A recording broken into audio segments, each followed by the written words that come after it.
Hi everyone, it's Monica. Welcome back to another tutorial here at TaylorMade Cards for You. Today I'm going to be showcasing a new stamp released this month over at So Suzy Stamps called Hammock. I'm also going to be using the Whimsy Tree stamp, which was from a prior release, but I'm going to show you combined with the Hammock a fun way to use these two stamps together. Now to begin with, I wanted to create a big sun. So what I did is I took my largest circle die cut and I created my own stencil. The color I'm using is mustard seed, and it is one that I typically use when I'm creating a sun background. This bright background looks great when paired with silhouette stamps, and it really makes for a wonderful card. Now as you can see, this particular stamp has two poles that are holding up the hammock. But at my house, our hammock is actually tied to two trees. So that gave me an idea. Using a post-it note, I masked off the bottom portion of my stamp. And this left me with two poles to hold up my hammock. Now you might be wondering why I didn't mask off the poles as well. But like I said, I had an idea. So using my MISTI, I stamped my image several times. I always like my silhouette images to be nice and dark, and paired up against this bright yellow sun, these images look wonderful. Now if you recall, the Whimsy tree had a nice thick tree trunk, and I knew that if I positioned the stamp just right, I could actually cover the poles that were holding up the hammock and give the illusion that the hammock was actually attached to the trees.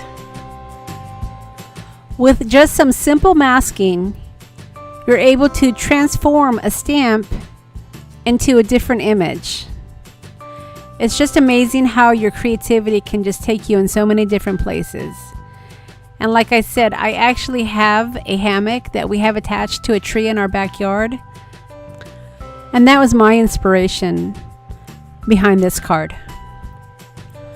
Now if you notice on this image, there actually is some black towards the bottom of the tree trunk, and this is from not completely masking off the bottom portion of the hammock. But I knew that I was going to create a meadow scene to go with these trees, and that I could easily camouflage the portion that I had failed to mask off with some flower stamps. So I really wasn't too worried about that little imperfection. This is a little trick I've used on several of my cards, and it probably won't be the last time. I think the addition of the flowers to the bottom of the card helped to actually frame the card, and it makes for a nice finishing touch. It also gave me an opportunity to use another one of the new releases this month called Thin Reeds. I've shared with you two of the new releases over at So Suzy Stamps, but I would encourage you to check out the store because there are several more releases that came out this month that are wonderful. Once the stamping was complete, I matted the white cardstock onto some black cardstock. I really love working with these silhouette stamps. I think they make for very classy cards. So I hope you've enjoyed my video this week, and I've given you some ideas on how to transform a stamp into a different image by just using some simple masking. I encourage you to leave a comment below and let me know what you thought of the video.